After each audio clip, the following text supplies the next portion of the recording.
इस वीडियो में एसएससी यानी स्टाफ सिलेक्शन कमीशन के द्वारा निकाली गई वैकेंसी के बारे में जानेंगे। कौन सा पोस्ट होगा, कब से आप ऑनलाइन कर सकते हैं और टोटल सीट कितना होगा, पेमेंट कितना देना है और सिलेबस क्या होगा, कंप्लीट डिटेल्स इस वीडियो में जानते हैं। तो इसका जो ऑफिशियल वेबसाइट है वो है ssc.gov.in। इसका ऑफिशियल वेबसाइट है, इस पर भी आप जाकर इसको नोटिफिकेशन को देख सकते हैं। और ये जो फॉर्म है वो कांस्टेबल जीडी के लिए निकाला गया है, जो जनरल ड्यूटी के लिए होते हैं। और इसका अगर आप ऑनलाइन करना चाहेंगे तो 5/9/2024 से 14/10/2024 तक आपका ऑनलाइन होगा और लास्ट डेट है 14/10/2024। और अगर आपको इसमें पेमेंट जमा करेंगे तो लास्ट डेट है आपका 15/10/2024 तक। और इसके बाद अगर आपका किसी तरह का गलती हो जाता है तो करेक्शन करने का जो विंडो ओपन होगा वो होगा 5/11/2024 से 7/11/2024। मतलब आपको 2 दिन टाइम दिया जाएगा अगर आप गलत फॉर्म फिल कर देते हैं तो। लेकिन फॉर्म जो भरना चाहिए वो आप देख कर भरिए, ठीक है, एक एक चीज़ मिलाकर बनना चाहिए। और इसका जो एग्ज़ाम जो होगा वो तो कंप्यूटर बेस्ड होगा। और इसके अलावा जो एग्ज़ाम का जो शेड्यूल रखा गया है एक अनुमानित है कि जनवरी से फरवरी 2025 में हो जाना है। तो इम्पोर्टेंट डेट ध्यान रखिएगा क्योंकि इसी डेट के अनुसार आपका तैयारी भी होना चाहिए। अब यहाँ से अब हम लोग देखते हैं आपका जो पे स्केल है वो क्या रहेगा। हालांकि ध्यान रखिएगा इसका जो एडमिट कार्ड है वो आपका बाय पोस्ट सेंड नहीं किया जाएगा, आपको ऑनलाइन डाउनलोड करना पड़ेगा, ठीक है। और इसके बाद जो इसका पे स्केल है, पे लेवल अगर 1 है तो 18,000 से 56,900 और अगर आपका पे लेवल 3 है तो 21,700 से 69,100 रुपये रहेगा फॉर ऑल अदर पोस्ट के लिए, ठीक है। और इसके बाद सीट कितना है इसमें, तो देखिए ये जो कांस्टेबल जो जीडी के लिए निकाला गया अच्छा खासा सीट है इसमें, जिसमें देखिए अगर आप यहाँ से मेल कैंडिडेट है और इधर में आपका फीमेल कैंडिडेट है, जिसमें एसटी, एससी, ओबीसी, ईडब्ल्यूएस और जनरल कैटेगरी। जनरल में तो सबसे ज़्यादा सीट रहता भी है। बीएसएफ के लिए आपका टोटल जो है इसमें 13,306 है। और इसके बाद इधर में महिलाओं के लिए 2,348 टोटल सीट होता है, 15,654। इसके बाद सीआईएसएफ पोस्ट के लिए आपका टोटल है 6,430 और इधर महिलाओं का है 17,715, तो टोटल हो जा रहा है 7,145, ठीक है। उसी तरह आपका सीआरपीएफ है, एसएसबी है, आईटीबीपी है, एआर है, एसएसबी, एनसीबी, ठीक है, जिसमें सीआरपीएफ में 11,299 और इधर महिलाओं के लिए 242, टोटल है 11,541। इसमें 819 है, इसमें 0 है और 819 टोटल है। 2,564 सीट है आईटीबीपी में और इसमें है आपका 453, टोटल है 3,017। इसके बाद एआर में 1148 है, उधर महिलाओं के लिए 100, टोटल हो जा रहा है 1,248। और एसएसएफ में 35 है, इसमें 0, टोटल 35 ही है। और एनसीबी में 11 और इधर में महिलाओं के लिए भी 11, टोटल है 22। यानी अगर हम टोटल सीट की बात करें तो 39,481 सीट है, यानी बहुत सीट है। और फिर अगर मेल कैंडिडेट में देखिएगा टोटल तो 35,612 सीट है, ठीक है, जिसमें एससी इतना है, जनरल कैटेगरी में 15,094 है। तो ये सब आप देख लीजिएगा, सीट अच्छा खासा है, लेकिन पूरे भारत में है तो 39,000 सीट बहुत ज़्यादा भी नहीं कहा जा सकता, लेकिन सीट ठीक ठाक है, ठीक है।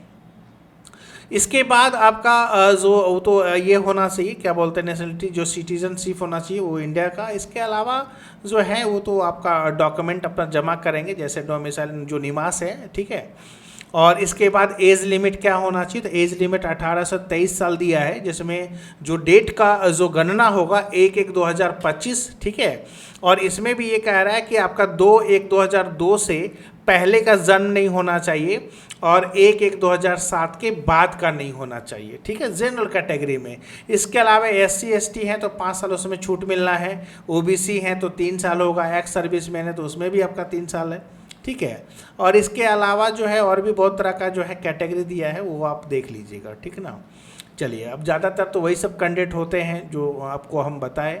और इसके बाद इसका जो ये रहेगा, क्या बोलते हैं, थोड़ा सा एजुकेशनल क्वालिफिकेशन, तो वो आपका 10th पास होना चाहिए, ठीक है। ध्यान रखिएगा कि the candidate must have pass the matriculation और 10th क्लास एग्जामिनेशन, ठीक है, वो भी रिकॉग्नाइज बोर्ड या यूनिवर्सिटी से। और इसका जो before the cut off date 1/1/2025 रखा गया है। और यहाँ से अगर किसी के पास एनसीसी सर्टिफिकेट होता है तो उसको इंसेंटिव मिलेगा। जैसे कैसा इंसेंटिव या बोनस मार्क्स कह सकते हैं आप। जैसे अगर एनसीसी सर्टिफिकेट है तो एग्जामिनेशन का जो मैक्सिमम मार्क्स होगा उसमें 5% आपको बढ़ा दिया जाएगा, मतलब 5% आपका of the maximum marks of the examination, ठीक है। और इसके अलावा जो एनसीसी बी सर्टिफिकेट उसको 3% एक्स्ट्रा जो है बोनस मिलना है, और एनसीसी ए है तो उसको 2%। लेकिन हाँ, इसके लिए आपको एनसीसी सर्टिफिकेट आपको दिखाना पड़ेगा। और अप्लाई कैसे करेंगे, तो अप्लाई करने के लिए तो साइट पहले भी बता दिए, ssc.gov.in ये इसका ऑफिशियल वेबसाइट है। वहीं से आपका इंस्ट्रक्शन को रीड कीजिए और उसी अनुसार जो है आप अप्लाई कीजिए। चलिए, यहाँ से एप्लीकेशन फ़ी कितना लगना है, तो फ़ी 100 रुपये लगेगा, ठीक है। ये जो फ़ी है वो आपका 100 रुपये लगना है जनरल कैटेगरी वाले लोग के लिए। और इसके अलावा जो women candidates and candidates belonging to scheduled caste यानी SC है, ST है, एक्स सर्विस मैन है, इसके अलावा eligible to reservation are exempt from payment of fee, मतलब उसको ना छूट दिया गया है इन सबको। और जो जनरल कैटेगरी है उसका 100 रुपया लगना है। आप UPI, net banking, debit card, credit card किसी भी तरह से आप पेमेंट कर सकते हैं। और पेमेंट करने का जो है payment fee can be paid by the candidates up to 15/10/2024 तक आपका ऑनलाइन फ़ी जमा हो जाना चाहिए, ठीक है। इसके बाद आपका करेक्शन करने का डेट है 5/11/24 से 7/11/2024, बीच में 2 दिन समय दिया आपको करेक्शन करने का, अगर गलती हो जाता है तब। अब इसके बाद जो है सेंटर्स ऑफ एग्जामिनेशन, ठीक है। ये आपका एग्जामिनेशन सेंटर है। जैसे कि आपका रीजन वाइज है, जैसे सेंट्रल रीजन में बिहार एंड उत्तर प्रदेश, वो सब अपना अपना देख लेंगे। इसके वजह रीजन के अनुसार जो है सब भरते हैं। जैसे अगर मान लीजिए हम लोग एरिया में हैं तो हम लोग क्या करते हैं, बिहार झारखंड वाले ज़्यादातर तो यही वाले सेंट्रल रीजन वाले ही डालते हैं, बिहार हुआ, झारखंड हुआ, उत्तर प्रदेश हुआ, ठीक है। झारखंड में आपका ईस्टर्न रीजन भी है, ये झारखंड में ईस्टर्न रीजन है, ठीक है। बिहार उत्तर प्रदेश आपका ये वो क्या बोलते हैं सेंट्रल रीजन हुआ, ठीक है ना। वेस्ट बंगाल है, कर्नाटका फिर अलग है, मध्य प्रदेश का अलग है। इस तरह से सब अपना अपना चूज कर लेंगे, ठीक है। और उसी अनुसार से उसका एग्ज़ाम सेंटर भी होना है। इसके बाद एग्जामिनेशन इसकी एग्जामिनेशन मतलब कंप्यूटर बेस्ड एग्जामिनेशन होगा। क्वेश्चन कैसा रहेगा, तो जो क्वेश्चन होगा ऑब्जेक्टिव टाइप पेपर होगा, जिसमें 80 क्वेश्चन है, जिसमें 2 मार्क आपका जो है ये होना है, ठीक है। Carrying 2 marks each with the following composition. सबसे पहले पार्ट ए जिसमें कि जनरल इंटेलिजेंस एंड रीजनिंग, जैसे कि आपका रीजनिंग जिसमें 20 क्वेश्चन होगा और 40 मार्क्स का, मतलब 2 नंबर आपको मिलना है पर क्वेश्चन। इसके बाद आपका general knowledge and general awareness है, 20 क्वेश्चन है, इसमें भी आपको 40 मार्क्स मिलेगा। इसके अलावा मैथ है, इसमें भी आपका 20 क्वेश्चन, इसमें भी 40 मार्क्स मिलेगा। और इंग्लिश या हिंदी, इसमें 20 क्वेश्चन है, इसमें भी 40 मार्क्स, मतलब टोटल जो है 80 क्वेश्चन है। और आपको प्रत्येक क्वेश्चन जो है 2-2 नंबर का रहना है। और टाइमिंग आपको दिया है 60 मिनट, मतलब कि 1 घंटे का, ठीक है। और ध्यान रखिएगा मल्टीपल चॉइस टाइप होगा जो भी क्वेश्चन होगा। लेकिन हाँ, अगर आप क्वेश्चन अगर सही करते हैं तो 2 नंबर मिलेगा, लेकिन अगर आप गलती करते हैं तो नेगेटिव मार्किंग भी, जिसमें 0.2 मार्क्स जो है फॉर ईच रॉन्ग आंसर के लिए आपका काट लिया जाएगा, ठीक है। चलिए, इसके बाद आपका क्या है सिलेबस का जो टाइप है, मतलब कि जनरल इंटेलिजेंस एंड रीजनिंग में क्या पूछना है, general knowledge and general awareness में क्या पूछा जाएगा, मैथ में क्या पूछा जाएगा, और हिंदी या इंग्लिश में क्या पूछा जाएगा। और उसके बाद होगा आपका फिजिकल स्टैंडर्ड टेस्ट, ठीक है। और इसमें आपका जो है जो इसमें होगा, इसमें रेस है जिसमें कि 5 किलोमीटर इन 24 मिनट्स, ठीक है, मेल कैंडिडेट के लिए, और 1.6 किलोमीटर इन 7 मिनट्स।